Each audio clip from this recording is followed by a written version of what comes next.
దాంట్లో అడిగినటువంటి ప్రశ్నల్లో వెంటనే కొన్ని రికార్డ్ చేయడం జరిగింది. కొన్ని ప్రశ్నలు జవాబులు రికార్డ్ చేయకుండా వదిలివేయడం కూడా జరిగింది. మొట్టమొదటిగా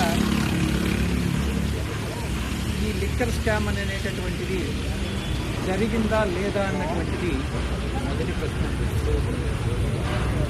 దానికి నేను ఇచ్చినటువంటి సమాధానం, లిక్కర్ స్కామ్ గురించి నాకు తెలియదు. అది లిక్కర్ అనేటటువంటి విషయంలో ఎవరైతే ఇన్వాల్వ్ అయ్యారో వాళ్లే దానికి సరి అయిన సమాధానం ఇవ్వగలరు.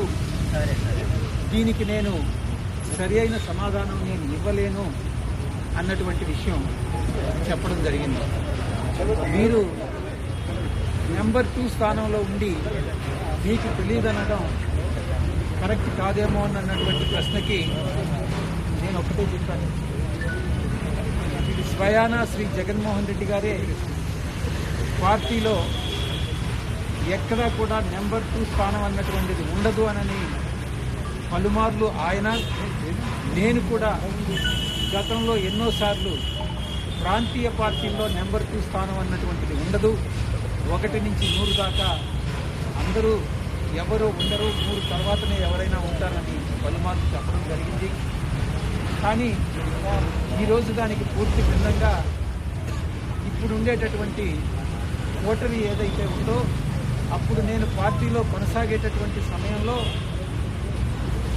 నన్ను నెంబర్ 2గా యాక్సెప్ట్ చేయకుండా కూడా ఈరోజు పార్టీ వదిలి వెళ్ళిపోయిన తర్వాత, కేసులు చుట్టుముట్టిన తర్వాత, ఈరోజు అటు మీడియా మిత్రులు కానీ, ఇటు వైఎస్ఆర్సీపీలో ఉన్నటువంటి సోషల్ మీడియా కానీ నెంబర్ 2 అని అనేటటువంటి ప్రచారం చేస్తూ ఉంది.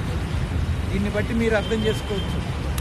కేసుల విషయంలో అయితే నేను నెంబర్ 2 అవుతాను, మిగతా ఏదైనా లాభాల విషయంలో కానైతే నేను 1 నుంచి 100 దాకా కూడా ఉన్నాను. ఈ విషయం చాలా స్పష్టంగా తెలుస్తా ఉంది. నేను ఒకటే చెప్పాను,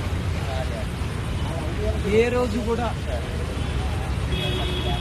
అధికారంలోకి వచ్చేంత వరకు 2019 వరకు అధికారంలోకి వచ్చిన తర్వాత 1 సంవత్సర కాలం పాటు నిజంగా నాకు జగన్మోహన్ రెడ్డి గారు నెంబర్ 2 స్థానం ఇచ్చారు. ఆయన హృదయంలో కూడా నాకు నెంబర్ 2 స్థానం ఇచ్చారు. దాంట్లో సందేహమే లేదు. కరెక్ట్గా అధికారం వచ్చిన తర్వాత మే 28 నుంచి ఇంచుమించుగా 2019 తర్వాత ఆయన మనసులో నుంచి నేను జారిపోతా వచ్చాను. ఎందుకంటే ఈ పనికి మాలిన కోటరీ వల్లనే ఆయనలో ఒక అభద్రతాభావం కల్పించి, నేనేదో గతంలో చంద్రబాబు నాయుడు గారు ఎలాగైతే ఎన్టీ రామారావు గారిని వెన్నుపోటు పొడిచారో అలాగే నేను కూడా జగన్మోహన్ రెడ్డి గారిని వెన్నుపోటు పొడుస్తాను అన్నటువంటి ఒక అభద్రతాభావాన్ని ఆయనలో కల్పించి నన్ను 2020 నుంచి నన్ను పక్కకు నెడుతూ సైడ్ లైన్ చేస్తా రావడం జరిగింది. దాన్ని నా దురదృష్టం కొట్టి జగన్మోహన్ రెడ్డి గారు కూడా దాన్ని నమ్మడం జరిగింది. ఇది సత్యం.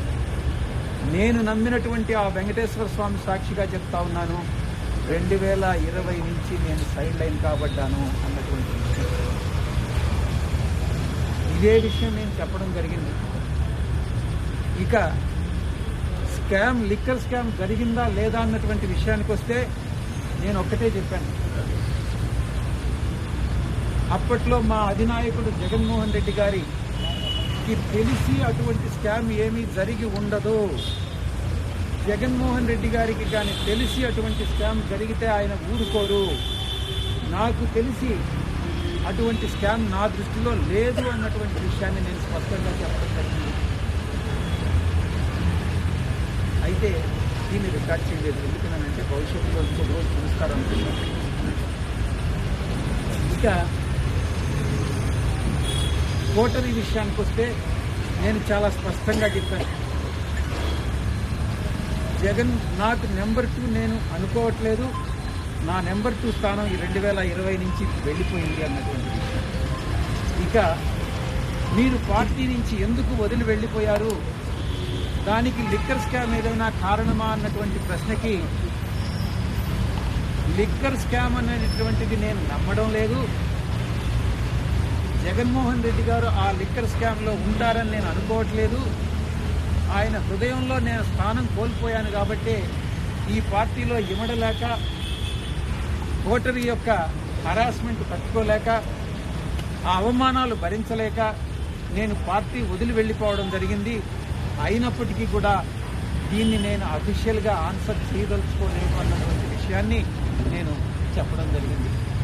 కూడా నేను పార్టీ వదిలి వెళ్ళిపోయిన తర్వాత జగన్మోహన్ రెడ్డి గారి సోషల్ మీడియా వాళ్ళ కోటరీ ఈరోజు కూడా సాయిరెడ్డి 100 కోట్లు దోచేశాడు, విశాఖపట్నంలో ఆ ఆస్తులన్నీ దోచేశాడని ఒక దుష్ప్రచారం చేస్తున్నారు.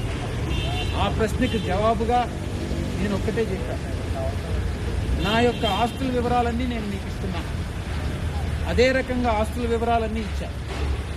దీనికి మించి ఎక్కడైనా మీరు సోర్స్ వెతుక్కోవచ్చు. ఎక్కడి నుంచి ఫండ్స్ వచ్చాయి, అరబిందో వాళ్ళు ఏదో ఒక ప్రాపర్టీ కొంటే అది నా ప్రాపర్టీ అవుతుందా? అరబిందో వాళ్ళు రోజు ఒక బిజినెస్ స్టార్ట్ చేస్తారు, ప్రతి సంవత్సరం బిజినెస్ స్టార్ట్ చేస్తారు. అవన్నీ నా బిజినెస్లు కాదు కదా. నా కూతుర్ని వాళ్ళ ఇంట్లో ఇచ్చినంత మాత్రాన ఆస్తులన్నీ నాకు కావు, ఆ అవసరం నాకు లేదు. మీరు ఏ విధంగానైనా మీకు ఇన్వెస్టిగేటింగ్ ఏజెన్సీ ఏ రకంగానైనా ఇన్వెస్టిగేట్ చేసుకోవచ్చు.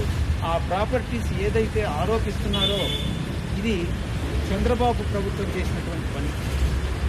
ఒక చంద్రబాబు గారి ప్రభుత్వం చేసినటువంటి ఒక నీచమైన పని ఏదైనా ఉంది అని అంటే ఇది. విశాఖపట్నంలో నేను ఆస్తులు కూడగట్టుకున్నాను అన్నటువంటిది ఒక రిపోర్ట్ పంపించారు స్పెషల్ ఇన్వెస్టిగేషన్ టీం వాళ్ళు. విశాఖపట్నంలో ఉన్నటువంటి అభియాన్ రియాల్టర్స్లో ఉన్నటువంటి ఆస్తులన్నీ కూడా సాయిరెడ్డివే అని నేను ఒకటే చెప్పాను, ఇదే సాయిరెడ్డి అసెట్స్ కానైతే మీరు ఆ అసెట్ కొన్నటువంటి సోర్స్ ఆఫ్ ఫండ్స్ని మీరు ఇన్వెస్టిగేట్ చేయండి. అది నావని కానీ ప్రూవ్ అయితే నేను పర్మనెంట్గా రాజకీయాల నుంచి విరమించుకుంటాను. నేను ఇప్పుడు రాజకీయాల నుంచి విరమించుకోదలుచుకోలే. మళ్ళీ కూడా చెప్తా ఉన్నాను, నేను మళ్ళీ జూన్ ఈ నెల 25వ తారీఖు 1 సంవత్సరం ముగుస్తుంది.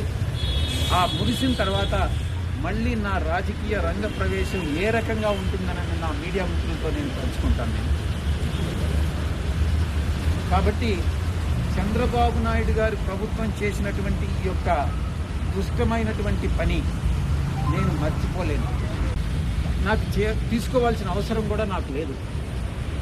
ఎందుకనంటే నాకున్నటువంటి ఒకే డాటర్ని నేను అరవిందో ఇచ్చాను. వాళ్ళకి లక్షల కోట్లు, వేల కోట్ల రూపాయలు ఉన్నాయి కాబట్టి అవసరం లేదు. నాకుండేటటువంటి కోరికంతా నేను రాజకీయాల్లోకి తిరిగి రంగప్రవేశం చేయాలి, తిరిగి ప్రజాసేవలో నేను పాల్గొనాలి. నాకు ఎవరైతే నా మీద దుష్ప్రచారం చేశారో వాళ్ళకి సరి అయినటువంటి బుద్ధి చెప్పాలి అన్నటువంటిదే నేను కోరుకుంటున్నాను.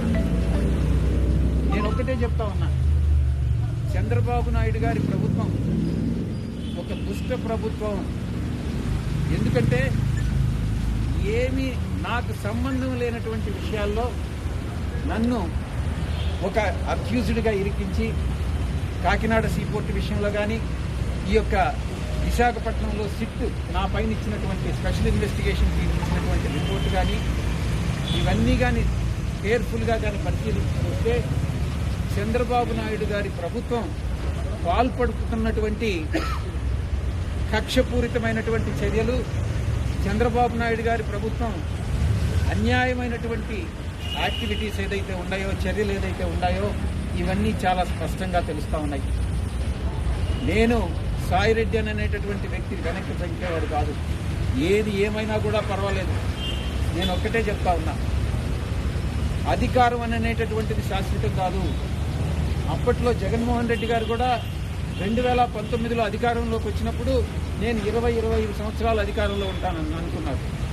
ఇప్పుడు చంద్రబాబు నాయుడు, లోకేష్ బాబు కూడా ఈరోజు మేము అధికారంలో 20 సంవత్సరాలు ఉంటామని అనుకుంటా ఉన్నారు. కానీ అధికారం అనేటటువంటిది ఎవరిని అడ్డుపెట్టుకొని ఉండదు. ప్రజాభిమానం చూరగొన్నటువంటి వాళ్లే అధికారంలో ఉంటారు. నేను ఇంకా కూడా చెప్తా ఉన్నాను, ఈ కోటరీ ఇలాగే కొనసాగితే జగన్మోహన్ రెడ్డి గారు అధికారంలోకి వచ్చే ప్రసక్తి లేదు. ఈ యొక్క కూటమి అలాగే కొనసాగితే జగన్మోహన్ రెడ్డి అధికారంలోకి వచ్చేటటువంటి ప్రసక్తి లేదు. Side one.